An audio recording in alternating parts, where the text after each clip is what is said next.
వచ్చెనంట తను వచ్చెనంట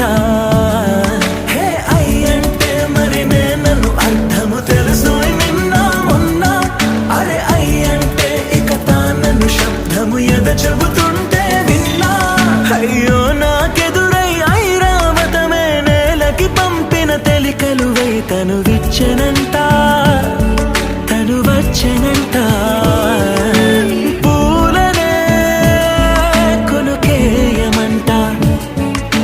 వచ్చెనంట తను వచ్చెనంట